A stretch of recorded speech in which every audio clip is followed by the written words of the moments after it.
China మన మీద water bomb వేయబోతుందా? ప్రపంచంలోనే అతిపెద్ద రిజర్వాయర్ నిర్మించి అదును చూసి మన మీదకి వదలబోతుందా? 3 గోర్జెస్ కంటే పెద్ద ఆనకట్టతో ఏ ప్రమాదం పొంచి ఉంది? ఒకేసారి వరద నీటిని భారత భూభాగం పైకి వదిలితే పెను విధ్వంసమేనా? Let's watch.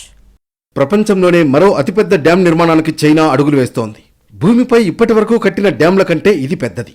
దీని నిర్మాణానికి $137 బిలియన్ ఖర్చవుతుందని అంచనా వేస్తున్నారు.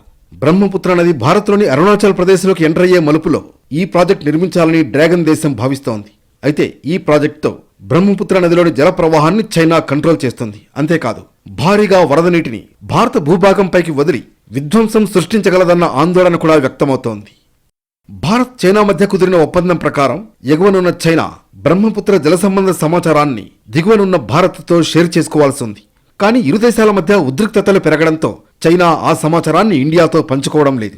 బ్రహ్మపుత్ర నదీ జలాలపై తొలిసారిగా 2002లో ఇరు దేశాల మధ్య ఒప్పందం కుదిరింది. ఆ తర్వాత 2008, 2013, 2018లో అప్పటి పరిస్థితులకు అనుగుణంగా మార్పులు చేశారు. చివరిసారిగా కుదిరిన ఒప్పందం 2023తో ముగిసింది. ఇరు దేశాల మధ్య ఉద్రిక్తతల నేపథ్యంలో ఆ తర్వాత కొత్త అండర్స్టాండింగ్ కుదరలేదు. దీంతో ప్రాజెక్టు నిర్మాణానికి చైనా అడుగులు వేస్తోంది. ఈ ప్రాజెక్టును చైనా పూర్తి చేస్తే ఇండియాకే ఎక్కువ నష్టం కలిగే అవకాశం ఉంది. ఎండాకాలంలో బ్రహ్మపుత్ర నీటిని మళ్లించేందుకు బీజింగ్కు అవకాశం ఏర్పడుతుంది. దీంతో అస్సాం, అరుణాచల్ ప్రదేశ్ రాష్ట్రాల ప్రజలు తీవ్ర నీటి ఎద్దడిని ఎదుర్కోవాల్సి ఉంటుంది.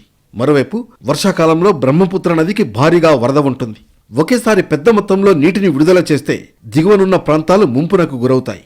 చైనా నిర్మించదలుచుకున్న ప్రాజెక్ట్ భారత్ చైనా సరిహద్దుకు కేవలం 30 కిలోమీటర్ల దూరంలోనే ఉంది.